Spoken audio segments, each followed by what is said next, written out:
നന്നായിട്ട് അറിയാം ഇവരില്ലാണ്ടാവാൻ പോണവരാന്ന്.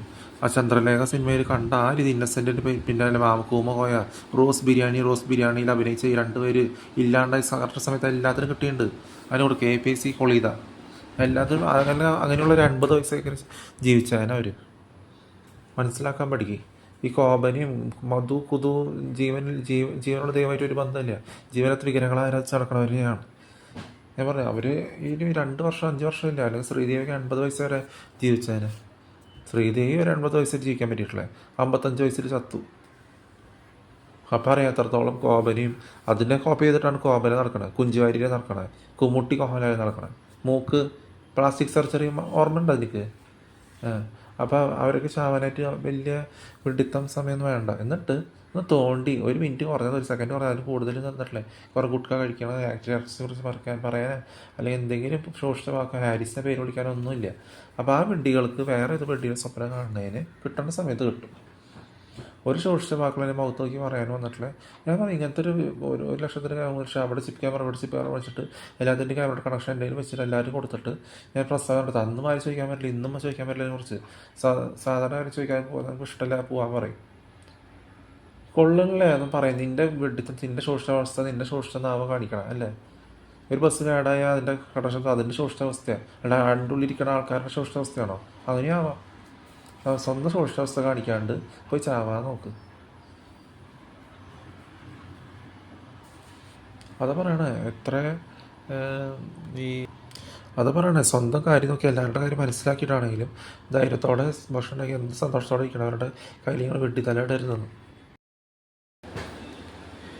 ഈ മണ്ടു മുണ്ടു എന്ന് പറയുന്ന ഹിന്ദുസിന് ഞാൻ പറഞ്ഞു നിന്നെ ആശ്രയിച്ച പറയണം. നിന്നെ ആശ്രയിച്ച് കുടിച്ച് നടന്നതിനോടെ വെട്ടി ഗുഡ്കിയും കഴിച്ച് നിൻ്റെ മോന്ത കൊണ്ട് ഇവിടെ പ്രദർശിച്ച 1 മിനിറ്റ് നീ ഇവിടെ ഇരിക്കില്ല, അപ്പോൾ ഓടും. വ്യത്യാസം മനസ്സിലാക്കി ഇങ്ങനെ കണക്ഷൻ ഇങ്ങനെ വരണേ. നിൻ്റെ വളിഞ്ഞ മോന്ത കണ്ണാടി പോയി നോക്കിയാലും അറിയാം നിങ്ങൾക്ക് എൻ്റെ അടുത്ത് ഇരിക്കാൻ അർഹതയില്ലെന്ന്. ഒരു വളിഞ്ഞ സാധനത്തിനോട് ഇരിക്കുക. ഈ പെണ്ണി മണ്ടെന്ന് പറയുന്നത് ജീവനില്ലാത്ത വിഗ്രഹം പറഞ്ഞാൽ പൊങ്ങി പോകും. ജീവനില്ലാത്തതിനെ ആരാധിക്കണ നശ്വരമായ സ്ത്രീ, നശ്വര ഹ്യൂമൻസ് വിഗ്രഹങ്ങളെ ആരാധിക്കണ റോമൻ കാത്തലിക്സും ഹിന്ദുസ് ക്രിസ്ത്യാനിറ്റി അവരോട് ചോദിച്ചാൽ അവർക്കൊന്നും പറയാനില്ല. എന്നുവെച്ചാൽ യേശുവ ചെയ്യണേ നേരെ വിപരീതം ചെയ്തുകൊണ്ടിരിക്കണേ ആൻറ്റി ക്രൈസ്റ്റ്.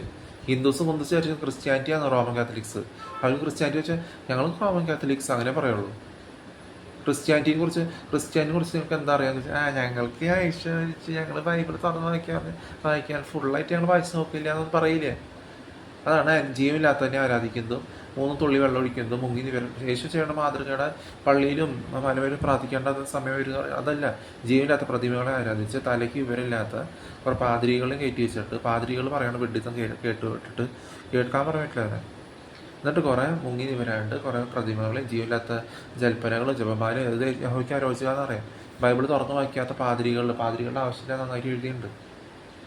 അച്ഛന്മാരും കൊച്ചന്മാരുടെ ആവശ്യമില്ല. ഒരു മഹാപുരോഹിതനുള്ളൂ, ഒരു പരിശുദ്ധനുള്ളൂ. അപ്പോൾ പാതിരീനെയും നശ്വര സ്ത്രീനെയും കുറേ പരിശുദ്ധനാക്കിയിട്ട് കുറേ നശ്വരമായ മൃഗങ്ങളെ ആരാധിച്ച് ഒരു മതസ്ഥനുള്ളൂ എന്ന് പറഞ്ഞിട്ടുണ്ട് യേശു. അപ്പോൾ അതൊന്നും അല്ല അറിയാണ്ട് ഒരു മഹാപുരോഹിതനുള്ളൂ. ജീവനില്ലാത്തതിനെ ആരാധിച്ച് ഇല്ലാണ്ടാവാം. വളിഞ്ഞ മോന്ത ശവപ്പെട്ടി വരെ സ്വീകരിക്കില്ല. അതല്ല വളിഞ്ഞ മോന്തയിട്ട് ശവപ്പെട്ടിയിൽ കിടക്കും വരെ കാണാം. ഇതൊരു യോഗ്യത ഇല്ലാത്തവരാണ്. എല്ലാവർക്കും അറിയണ കാര്യം അറിയാത്ത പോലെ കണ്ട് നടന്നാൽ നിങ്ങളെ സ്വയം തമ്മിൽ കുഴിച്ചടിക്കണ പോലെ അരുന്നോട്ടി വാങ്ങും. ഞാൻ പറഞ്ഞില്ല, ഞാൻ ആങ്ങി പോഞ്ഞു നിങ്ങളെ കാശിരിക്കുന്ന ആങ്ങി പോഞ്ഞു നടന്നിട്ടില്ല. നിങ്ങളുടെ തന്തമാർ അങ്ങനെയായിരിക്കും. അത് പറയുമ്പോൾ ഞങ്ങൾ വിഡ്ഢികളാണ്. ചെറിയ പിള്ളേർ എന്നോട് പറവിച്ചിട്ടുള്ള പറയും ആദ്യം തൊട്ട് എപ്പോഴും തൊട്ടാണെങ്കിലും എങ്ങനെ പോയി പറഞ്ഞ് നടക്കുമ്പോൾ അവരായിരിക്കും നിങ്ങളെന്തിനാ വിഡ്ഢികളെ സ്വപ്നം കാണണേ.